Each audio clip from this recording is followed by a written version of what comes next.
后边还有那么多石头呢，也可以接着再刻呀。那干啥呀？那就像《红楼梦》后80回似的，那就没意思了。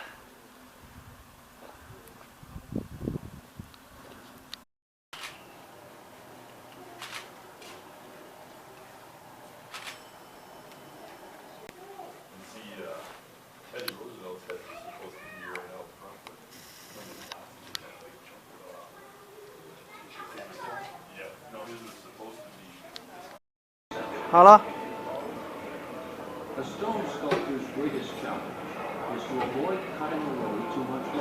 没有了。哎，这。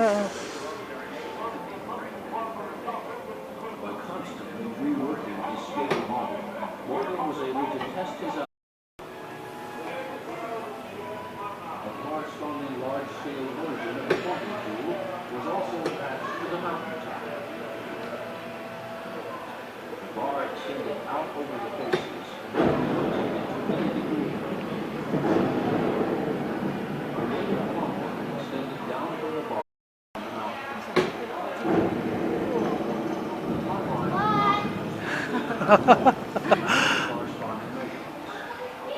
好了，你再重问一个，我刚才那个有点太近了。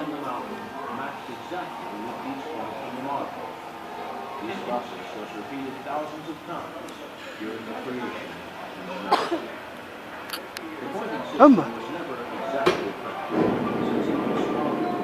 好了。倒计时的还有几分钟开演。3分钟哈。是。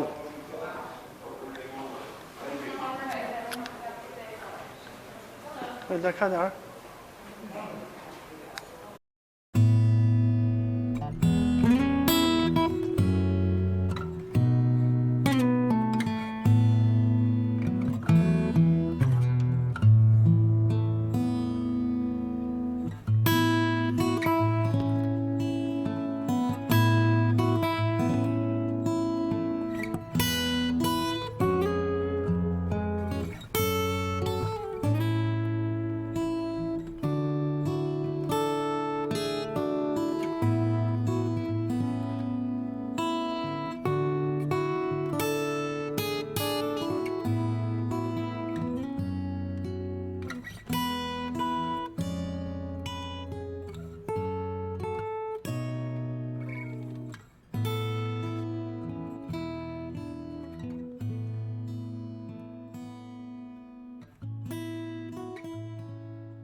Critics said, a preposterous idea, an outrage against South Dakota's Black Hills.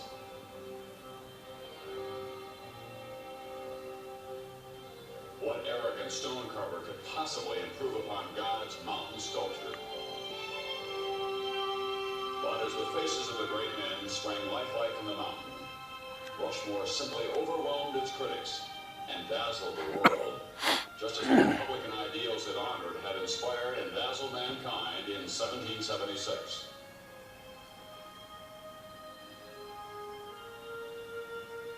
The project was conceived by a gentle scholar, Don Robinson, in 1923, at a time when the nation was prosperous and cocky. Robinson proposed that several granite spires in the Black Hills be carved into massive human figures. Lewis and Clark, Buffalo Bill Cody, Chief Red Cloud, or other Western heroes.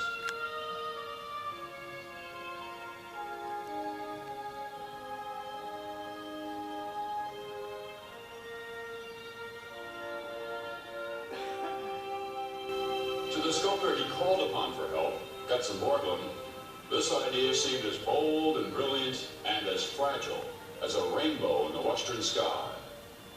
The son of Danish immigrants, Borglum was a man who dreamed big and talked big, a man ideally suited to the times and to the carving of mountains. American art ought to be monumental, he said, in keeping with American life, and Rushmore ought to be colossal, in keeping with American achievements. Borglum found the needles impressive, but too weathered for sculpting. Mount Rushmore, however, seemed perfect, stone with a finer grain and texture, a mountain big enough for Borglum's imagination. Borglum argued that a monument on this scale should represent our entire national experience. His final concept would be a tribute to the founding, preservation, growth, and development of the nation. These events would be symbolized by the images of 4 Americans who never lost sight of the simple idea that man has a right to be free and to be happy. Washington, Jefferson, Theodore Roosevelt, Abraham Lincoln.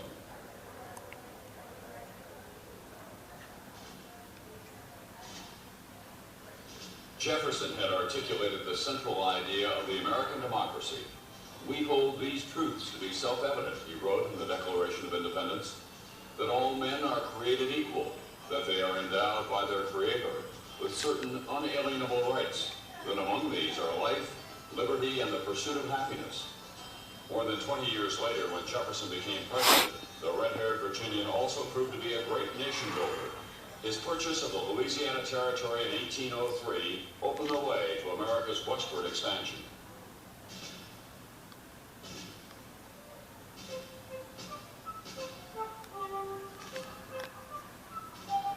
George Washington was the father of his country. In the darkest hours of the Revolution, his courage and resolve seemed never to falter.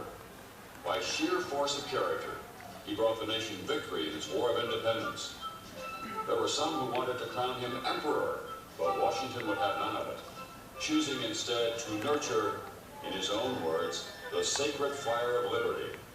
As our first president, Washington set about to make the lofty ideals of the Declaration of Independence work in practice. For his iron rectitude, for his inspired vision of the future of a free people, and for the dignity he brought to the office of the presidency, Washington will be remembered for as long as men dream of freedom.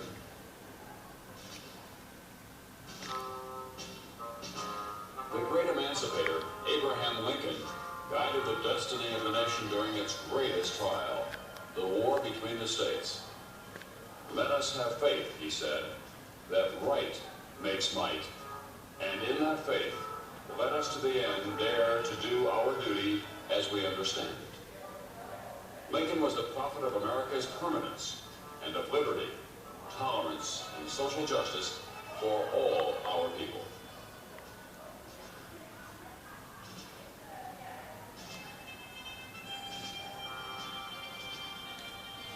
To political freedom, Theodore Roosevelt extended economic freedom. He was the daring trustbuster, passionate conservationist, and friend of the common man. At a time when the U.S. was emerging as a world power, he led the march toward new frontiers, forging new links between East and West of the Panama Canal. We, here in America, hold in our hands the hopes of the world, he wrote, and shame and disgrace will be ours if in our eyes the light of high resolve is dimmed, if we trail in the dust the golden hopes of men. The mountain was dedicated August 10, 1927. The symbol of the moment was a set of drill bits handed to Borglum by President Calvin Coolidge. With his customary showmanship, the sculptor put them right to work on the face of the mountain.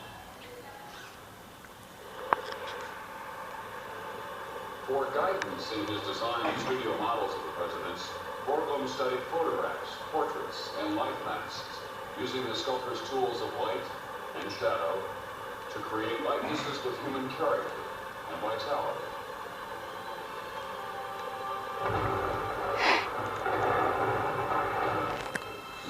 Of the monument was carved with dynamite.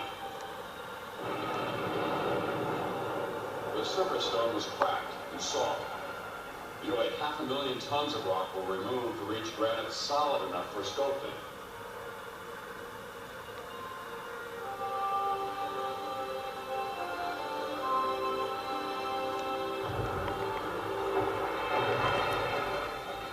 An engineer had suggested the use of dynamite to Borglum on an earlier job.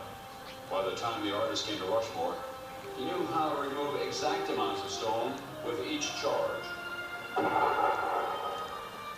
To enable local hard rock miners to act as assistant sculptors, Borglum employed a measuring system called pointing.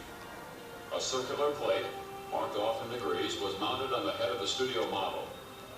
One end of a bar was attached to the center of the plate. From the bar, a plumb bob was lowered until it touched the model. Measurements made on the model were multiplied by 12 and transferred to the mountain by the use of similar but larger devices mounted on the sculpture. Marks were made at each point, telling workmen how much stone to remove. Holes were then drilled for dynamite charges. The pointer was the most important worker on the mountain after the sculptor himself. In addition to pointers, the construction crew included howdermen, winchmen, blacksmiths, haul boys, and as many drillers as the budget would allow at a given moment.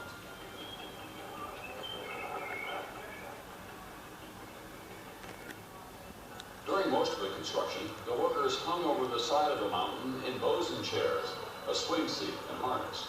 With their jackhammers and other equipment, the men were raised and lowered by cables attached to winches.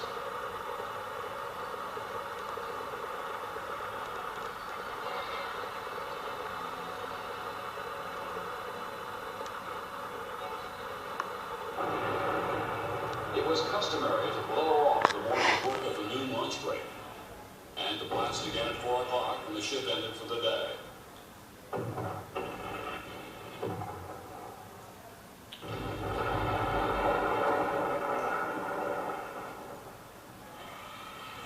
The drillers became so skilled they could block out a nose to within a few inches of a finished surface, shape the lips, and grade the contours of the neck, cheeks, and brows. As they approached the final surface of the sculpture, the drillers carefully honeycombed the rock with holes 2 to 3 inches apart. With the granite thus weakened, steel wedges were used to chisel off sections. The remaining hot-like drill marks on the faces were removed with a small air hammer and facing bit, a finishing process called bumping. It left the granite smooth as a concrete sidewalk. The Washington head was unveiled on the 4th of July, 1930. In 1936, President Franklin D. Roosevelt spoke of the permanent importance of Mount Rushmore at the dedication of the Jefferson head. 10,000 years from now, we can meditate and wonder whether our descendants, because I think they'll still be here, what they will think about us. Let us hope that at least they will give us the benefit of the doubt. They will believe that we have honestly striven our day and generation to preserve for our descendants a decent land to live in and a decent form of government to operate under.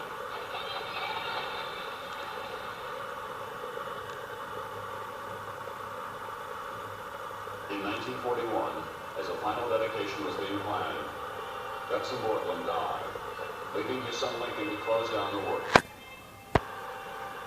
When he first arrived in the Black Hills, Borglum was 57.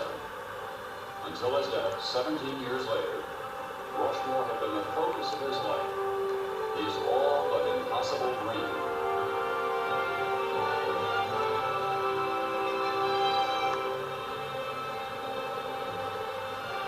In both its conception and realization, Rushmore is uniquely American, proclaiming bold ideals and big aspirations, celebrating the spirit of our people and the sweep of our civilization, reminding us of the hope a democratic society offers for the future. It is a monument no less to the men who, working together, transformed a lofty dream into a colossal reality, a work of art for the ages. A monument's dimensions shall be determined by the importance to civilization of the events commemorated, Borglum had said when he began. Let us place there, carved high, as close to heaven as we can, our leaders, their faces, to show posterity what manner of men they were. Then breathe a prayer that these records will endure until the wind and rain alone shall wear them away.